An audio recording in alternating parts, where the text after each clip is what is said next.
his workers under his watch insist, Mr Chair, Mr Chair, Mr Chair. Call the Honourable Tau Henare. Mr Chair, after that appalling contribution to the House, not only did she get personal, but she thought she knew her subject. Well, let me tell this esteemed House that the worst union organiser in this country's history was Fintan Patrick Walsh. That's right, Fintan Patrick Walsh, who used to throw people off the bloody... Excuse me, sorry, I apologise. Thank you. Off the ferry, Mr Chair. He was an appalling unionist, sir. And not one of these people on the other side of the House will get up on their hind legs, Mr Chair, and say otherwise. Sorry? Fintan Patrick Walsh, one of the worst this country has ever seen, Mr Chair. And let's talk about Moana Maki. Well, she's only here because of some rude dynasty that she's taken over from her mother. She took over from her mother as some sort of union official down on the East Coast, Mr Chair, for goodness sake. Point of order, Mr Chair. The speech is finished. I call the Honourable... No. I call the... Point of order. Point of order, was it? Point of order? Point of order.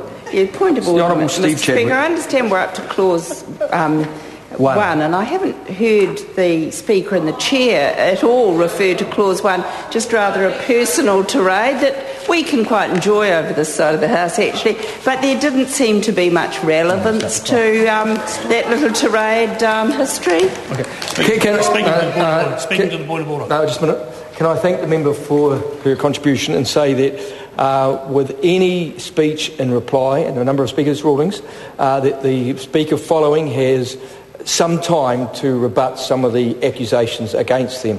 But I would hope that the member would shortly come to answering the questions that were raised. Mr Chair, how much of time have I got left? 3 minutes and 33 seconds. 3 minutes, 30 seconds. Well, Mr Chair, now that we've dealt with the last two speakers over there, let's have a talk about Mr Farfoy. He says this bill... Well, okay. If I'm a bull, if the member wants to call me names, oh dear, how sad! I'm really hurt. I'm really hurt that Lynn Pillay has spent the last 10 years in this place, and she's never, ever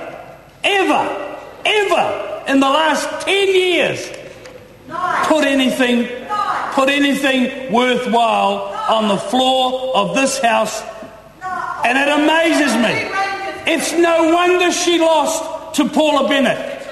It's no wonder that Paula Bennett is the member for Waitakere and will continue to be the... Point of order. Point of order, the Honourable Member Jacinda Ardern. Mr Speaker, I just really question relevance at this point. We are debating clause 1, particularly given the member began his speech by questioning the personalisation of this debate. Thank you. Can I again thank the Honourable Member? It's been rather robust tonight. When people make interjections on someone who has the floor, they can expect some feedback from that. But I'd ask the member now to come to the title and answer some of the questions. Thank you. Sir, so if it was such a waste of time, this bill, if it was such a waste of time, sir, why have we been spent the last 40 minutes listening to that side say that the bill is a waste of time, sir, and it's not worth debating? Why have we been hearing from those members up and down for the last 40 minutes talk about a bill that they think is a waste of time? Well, I'll tell you why. Here's what Mr Farfoy said. This bill, it doesn't increase the safety of workers. Well, guess what, Mr Farfoy? It does. It protects the worker from the bullying tactics that we all know are out there. The bully boy tactics from the union, Mr Chair. That's what this bill does. It protects. And then the funny thing is, that when I think about Christchurch, Mr. Chair, they all have insurance. Well, most people have insurance. A secret ballot to anybody, whether it be in a union, whether it be in a country, has a secret ballot as insurance against intimidation. That's all that this bill does. It is an insurance. It is an insurance against intimidation. It is an insurance against the bully boy tactics of those of the likes of Moanamaki and her mother, Mr. Chair. So, Mr. Chair, that's what this bill is all about.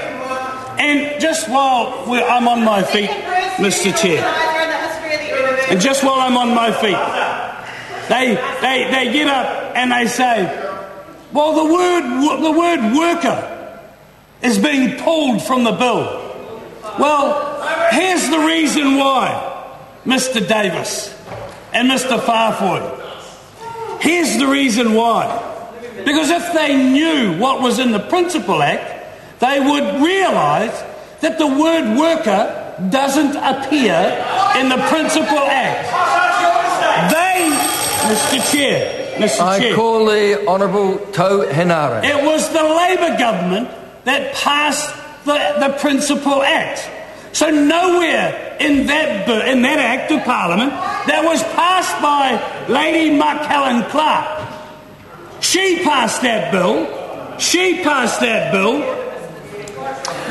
Point of order, the Honourable Steve Chadwick.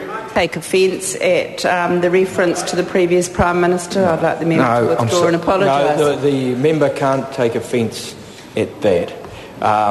People make disparaging remarks about each other all the time. This is a robust Parliament, but I would ask the member to try and be careful. Courtesy, as I said, is contagious.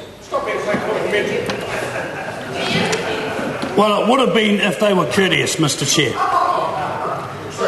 But, sir, nowhere in the Principal Act does the word worker appear. Now, work out why Kelvin Davis got up on his feet and said this was an attack on workers. This was a clear attack on workers' rights, that the word worker has been pulled from my bill. But it doesn't even appear in a bill that was put forward and turned into an act by their government. Now work that one out. My question is to Chris Farfoy, who couldn't even find his way to McDonald's in 1960 or whenever it was. Mr. Chair, absolutely. I know where they all are, Mr. Chair, and I'm quite proud of that thing. And the last thing I will say for the moment is this, that how horrible it must feel for that side of the House to think that this side of the House doesn't have any unionists, doesn't have any people has worked with workers. Well, I got news for the Labour Party, that most of this side have either been delegates or helped out in their work experience. Way back, in the abattoirs that people have worked in the hospitals that people have worked in, they have belonged to unions, and they've also been delegates on the shop floor. That isn't the purview of only the left. It is about representation. It is about making sure that people are okay. That's it. End of story. I look forward to some of the pearls of wisdom from the little miss from Waitakere, Lynn Pillay, and others in this debate as we go on. I call the Honourable Member Jacinda Ardern. Thank you, Mr.